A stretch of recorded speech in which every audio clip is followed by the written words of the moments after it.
L'incroyable leçon de vie que l'AES passe à la CEDEAO. Savoir partir quand il est temps. Savoir se lever de la table quand le respect, l'estime et la considération ne sont plus servis. Et il faut partir. Ils se souviendront de toi. C'est à cet instant qu'ils vont reconnaître ta valeur et ils vont courir après toi.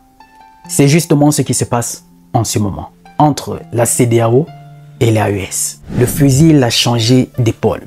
C'est maintenant la CEDEAO qui est en train de courir derrière l'AES. S'il vous plaît, revenez. Je ne sais pas ce que tu traverses dans ta vie en ce moment. Mais cette vidéo te permettra de comprendre beaucoup de choses que si tu mets en application dans cette situation que tu traverses, peu importe laquelle, cette vidéo te sera bénéfique. Regarde-la jusqu'à la fin. Pour resituer les choses dans leur contexte, la goutte d'eau qui avait débordé le vase, c'est cette intervention militaire que la CEDEAO s'apprêtait à faire sur le Niger pour amener au pouvoir le président déchu Mohamed Bazoum. Alors ces trois pays, le Mali, le Burkina et le Niger, unilatéralement ont déclaré à la télévision que l'intervention sur le Niger s'assimilerait à une déclaration de guerre. Sur le coup, ces trois pays se sont mis ensemble pour claquer la porte à la CEDEAO et créer ce qu'on appelle l'AES, l'Alliance des États du Sahel. Les pseudo-spécialistes africains sur les plateaux de télévision ne leur prédisaient même pas 10 mois d'existence. Mais plus le temps passe, on voit l'évolution, on comprend qu'en réalité, ceux qui n'ont pas cru en eux ont eu tort. C'est la même chose pour les sanctions inhumaines que la CEDEAO avait imposées à ces États. Quand ces trois présidents sont arrivés au pouvoir par des coups d'État, il y a eu des sanctions inhumaines qui ont été imposées à ces États. Fermeture des frontières, gel des avoirs, même les produits de première nécessité, même les médicaments ne pouvaient pas arriver dans ces États-là. Et beaucoup disaient, on ne leur donne pas 3 mois, ils vont craquer. Le peuple va se lever contre les autorités et ce qui est sûr, c'est qu'ils vont céder. Mais ce qu'ils n'avaient pas compris, c'est que le monde évolue, les choses avec, les mentalités aussi ont changé. La jeunesse africaine est devenue de plus en plus décomplexée, elle ne se laisse plus manipuler. Alors tous se sont mis derrière leur leader parce qu'ils comprenaient la nécessité et surtout le combat noble que menait le leader de se délier des chaînes impérialistes. Alors ils ont fini par gagner la bataille face à la CEDEAO. Et les sanctions de la CEDEAO jusqu'à aujourd'hui, en réalité, n'ont pas apporté de résultats. Parce que la CEDEAO elle-même a fini par lever des sanctions. Mais rappelons que la CEDEAO lève les sanctions à partir du moment où ces trois États ont décidé de se mettre ensemble, de quitter la CEDEAO et de créer l'Alliance des États du Sahel. Alors la CEDEAO crée un sommet extraordinaire pour lever les sanctions. Soit disant, on a levé les sanctions parce qu'on se met à la place du peuple. On n'est pas bête, on n'est pas dupe. Ce langage-là, ça ne passe plus. La CEDEAO a levé les sanctions parce que ces pays ont claqué la porte, ont décidé de partir. Et se dit que si ces trois pays décident de partir, ça pourra fragiliser l'organisation et certains pays, eux aussi, pourront manifester leur envie de partir. Oui, parce que la CEDEAO aujourd'hui est tout simplement un instrument, une association des vieux à la solde de l'Occident pour oppresser davantage les États qui seront résistants ou encore des États qui ne seront pas à leur merci. C'est devenu un instrument aux ordres des puissances occidentales. Alors ces trois présidents ont eu le courage de braver ce qui jadis était impossible. Claquer la porte et dire non au grand patron occidental. Et ils ont créé l'Alliance des États du Sahel. Et lors de leur premier sommet extraordinaire de l'Alliance des États du Sahel est née la Confédération des États du Sahel, qui davantage consolide les liens entre ces trois États, mais surtout met en évidence la nécessité de créer quelque chose de grand et d'évoluer. Alors, lors de ce premier sommet extraordinaire est née la Confédération. Et cette confédération va réellement mettre en application la libre circulation des biens et des personnes dans l'AES. Parce que rappelons que la libre circulation des biens et des personnes au sein de la CEDEAO n'est que sur du papier. Dieu seul sait le nombre de contrôles auxquels vous êtes soumis quand vous voyagez dans ces pays-là par voie terrestre ou même par voie aérienne. Mais l'AES aujourd'hui est en train de briser toutes ces barrières et surtout mettre le citoyen de ces trois pays au centre de tout. Et qui dit Confédération des États de l'Alliance du Sahel, dans les prochains jours, on pourra voir apparaître leur monnaie. Et pourquoi pas plus tard, la Fédération des États du Sahel. Ce qui fera en réalité une avancée de plus pour l'Afrique. Parce qu'ils ont compris la nécessité de se mettre ensemble, former un bloc pour s'imposer et faire entendre notre voix. Parce que tous ceux aujourd'hui qui imposent leur volonté, leur idéologie dans le monde, ils se sont mis en bloc et ils ont compris ça depuis très longtemps. Les États-Unis, c'est combien d'États? La Russie, c'est combien d'États? La Chine, c'est combien d'États? L'Europe, ils ont compris, l'Union européenne, c'est combien d'États, c'est combien de pays. Et c'est justement parce qu'ils ont compris cette nécessité de se mettre ensemble pour s'imposer qu'ils veulent à tout prix que l'Afrique ne met pas ça en application. Et c'est justement ce qui a valu la mort au président Muammar Kadhafi. Le jour où il a déclaré à Mondovision sa volonté de créer non seulement une monnaie commune en Afrique, mais de créer les États-Unis d'Afrique. On sait ce que ça lui a valu. Alors, pour eux, diviser pour mieux régner. Mais ces trois présidents ont compris et dit stop. Ça suffit comme ça. Et ils ont décidé de créer ce bloc solide. Et aujourd'hui, c'est la CEDEAO qui est en train de courir après eux, après avoir levé toutes les sanctions.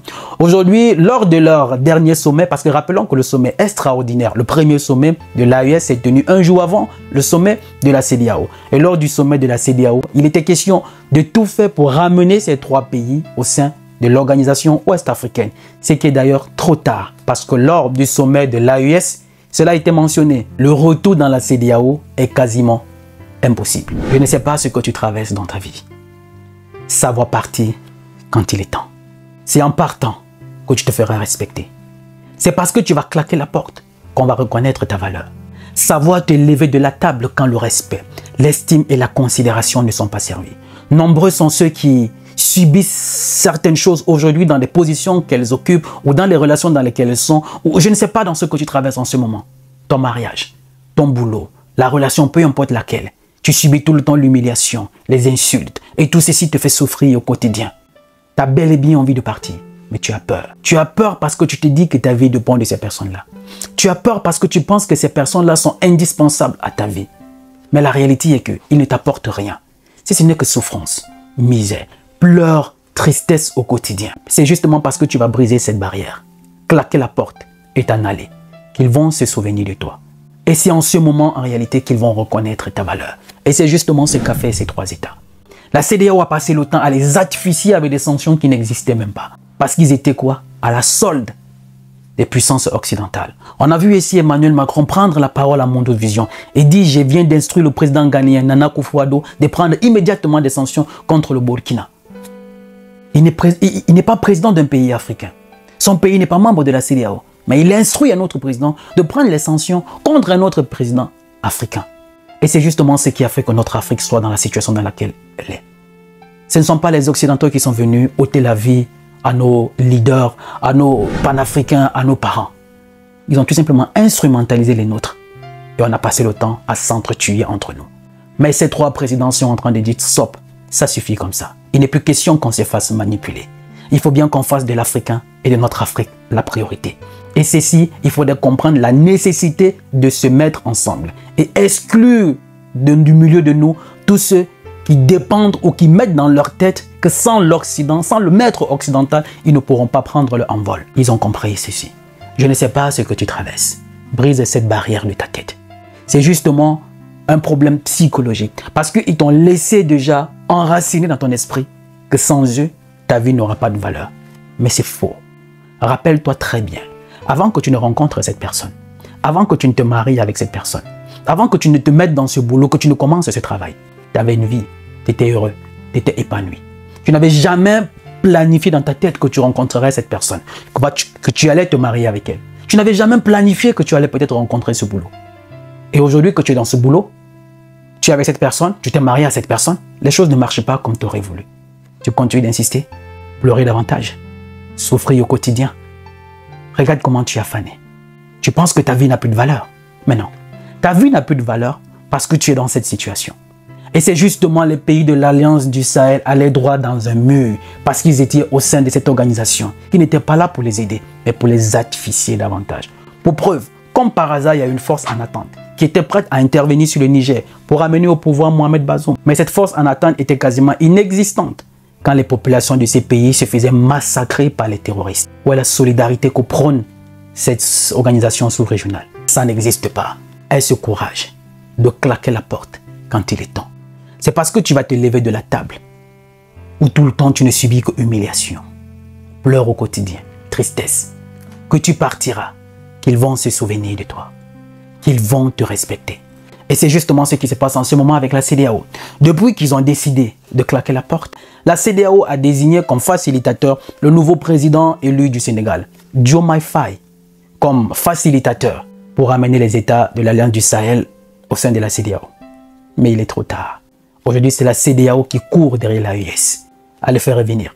Pourtant, il y a quelques temps en arrière, ce sont eux qui brandissaient leur force. Tu n'es pas obligé de faire ce que les autres veulent. À partir du moment où ça ne t'arrange pas, à partir du moment où tu n'es pas traité comme tu veux, montre-leur comment tu veux être traité. Si jamais ils ne sont pas capables de te traiter comme toi tu veux, de donner cette place que tu réclames qui est la tienne, tu n'es pas obligé de rester là. Claque la porte, comme ces 3 États, et pars. Ils se souviendront de toi. Quand on est souvent trop proche des gens, ils ne reconnaissent pas notre valeur. Quand on est familiarisé aux gens, ils ne reconnaissent pas notre valeur. À un certain moment, il faut arrêter de réclamer ce qui te revient de droit. Le respect ne se négocie pas. Il s'impose. Et c'est justement quand tu partiras, quand tu prendras des distances et tu deviendras plus heureux, plus épanoui et plus puissant qu'eux, qui vont te respecter. Ceci, retenez cette parole. La plupart des pays africains qui vont souvent en France pour chercher de la protection, du soutien, dans 2, 3, 4, 5 ans, certains pays africains iront dans la Confédération des États du Sahel demander de l'aide. Parce qu'ils ont compris la nécessité de se mettre ensemble. La famille, est-ce que aujourd'hui que la CEDEAO a désigné le président Diomaye Faye comme médiateur pour convaincre ces 3 présidents à revenir au sein de cette organisation ouest-africaine? D'après vous, ce sera possible? Mais quant à vous, dites-moi ce que vous pensez en commentaire. Je me ferai le plaisir de vous lire. Aie le courage de partir quand il est temps. Savoir se lever de la table quand le respect, l'estime et la considération ne sont plus servis signifie que tu as fait de toi ta priorité. Il n'est jamais trop tard pour recommencer, parce que le rêve n'a pas de date d'expiration. Je suis Roland Campbell, ton frère. Salut.